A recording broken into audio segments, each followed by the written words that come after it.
আগরতলায় বাংলাদেশের সহকারী হাইকমিশনে হামলা।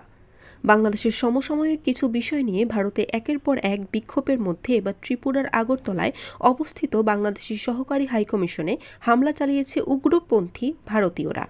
এ সময় দূতাবাসে উড়ন্ত বাংলাদেশের লাল সবুজ পতাকা টেনে হিচড়ে ছিঁড়ে ফেলা হয়। এই ঘটনায় দুঃখ প্রকাশ করেছে ভারতের পররাষ্ট্র মন্ত্রণালয়। সোমবার এক বিবৃতিতে ভারতের পররাষ্ট্র মন্ত্রণালয় জানিয়েছে, আগরতলায় বাংলাদেশের সহকারী হাইকমিশনে হামলার ঘটনাটি খুবই দুঃখজনক। কোনো অবস্থাতেই কূটনৈতিক এবং কনসুলার সম্পত্তির লক্ষ্যবস্তু করা উচিত নয়।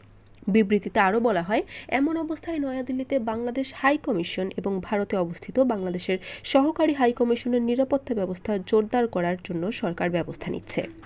এর আগে বাংলাদেশের ধর্মীয় সংখ্যালঘু হিন্দুদের উপর নির্যাতন ও চিন্ময় কৃষ্ণ দাসকে গ্রেফতারের প্রতিবাদে এদিন দুপুরে বিক্ষোভ সমাবেশের ডাক দেয় হিন্দু সংগ্রাম স্মৃতি সংস্থা নামে ভারতীয় ডারপন্থী একটি সংগঠন। আগরতলার সার্কিট হাউসে অবস্থিত গান্ধী মূর্তির সামনে এই বিক্ষোভ সমাবেশ হয়।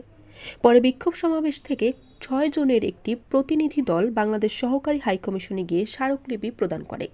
এক পর্যায়ে সমিতির বিক্ষুব্ধ সদস্যরা সহকারী হাইকমিশনের ভিতরে প্রবেশ করে বাংলাদেশের জাতীয় পতাকা নামিয়ে ফেলেন এবং সেই পতাকা ছিঁড়ে ফেলেন। পরে ভবনের সামনে থাকা সাইনবোর্ড ভেঙে আগুন ধরিয়ে দেন। বরিশাল নিউজ।